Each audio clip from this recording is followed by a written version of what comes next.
The silence is not empty. It is just loud inside. It started with a notification sound, that sharp, rhythmic ping that used to signal relevance. Now, it feels more like an intrusion. I look at the phone screen, glowing softly against the darkened desk, and I feel nothing but a strange, heavy inertia. It's not that I'm angry at anyone. It's not that I'm mourning some deep, tragic event or wallowing in the kind of sadness that demands an outlet. It's just this sudden, quiet refusal to participate in the exchange. I've spent years perfecting the art of the response. In the person who keeps the thread alive, the one who adds a question at the end of every text so the other person has a hook to grab onto, the one who uses just enough emojis to signal that I am warm and available. But lately, the effort required to curate that version of myself feels like carrying a bag of wet sand uphill. Every haha, yeah. And hope you're having a good week. Feels like a performance piece I've outgrown. And the worst part is, I know that if I don't reply, the conversation will eventually die, and for some reason, I'm okay with that. There's a specific, mundane detail that keeps catching me, the way I leave my WhatsApp or Messenger open on the laptop, the green dot hovering next to my name, while I stare at the wall. People see the active status. They see the evidence of my presence, and they reach out, expecting the usual service. They want the listener, the validator, the person who always has a witty take or a reassuring word. But that person is currently checked out, wandering through a room in their own mind where no one else is invited. It's not depression. It's not social anxiety. It feels more like a delayed reaction to years of performing connection. When you spend so much time making sure everyone else feels seen, you eventually stop looking at the person in the mirror. You become a mirror yourself, you only reflect what is put in front of you. And when you finally turn away from the mirror, you realize you haven't been looking at yourself for a very, very long time. I find myself watching the cursor blink in a reply box, a tiny, pulsing line that seems to be mocking my hesitation. I type a few words, delete them, and then type a few more. Hey, sorry for the delay, been super busy. It's a lie, of course. I haven't been busy. I've been sitting here, drinking cold coffee, watching the shadows stretch across the floor, feeling the immense comfort of being completely, utterly unreachable. It's the quiet that's addictive.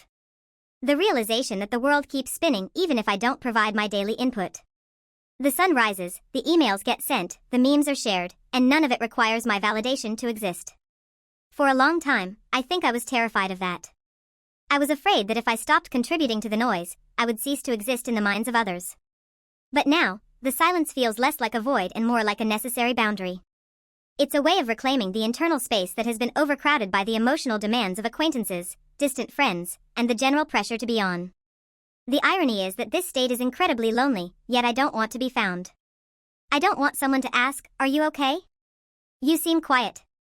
I don't want to explain that I'm not okay, I'm just resting from the act of being me. It's a strange, liminal space. I see the messages pile up, and I feel a pang of guilt, but it's distant, like watching a movie about someone else's life. I don't feel the impulse to fix it. I just want to sit in this stillness until the noise of other people's expectations finally stops ringing in my ears.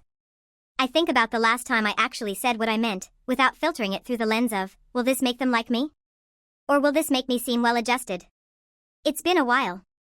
My vocabulary for my own internal state has atrophied because I've been using it exclusively to translate my thoughts into a language that others can consume easily. I'm not hiding. Hiding implies that I'm waiting to be discovered. I'm simply standing still in a place where I don't have to offer anything. No opinions, no comfort, no witty remarks, no validation. Just the sound of my own breathing and the slow, steady hum of the refrigerator in the kitchen. People think that not talking is a rejection of them. They assume there's a grievance, or a problem, or a change in status. They don't understand that sometimes, silence isn't a weapon. It's a sanctuary. It's the only place where I can finally hear my own thoughts clearly, without the background static of who I am supposed to be to everyone else. Perhaps this is just a necessary hibernation. Maybe I've spent so much energy keeping the lights on for everyone else that I've run out of power. And maybe, for once, I'm allowed to sit in the dark and not apologize for it. I look at the phone again. Another ping. I don't reach for it. I just turn the screen face down on the wood grain of the desk. The silence returns, and for the first time in years, it feels exactly like it should.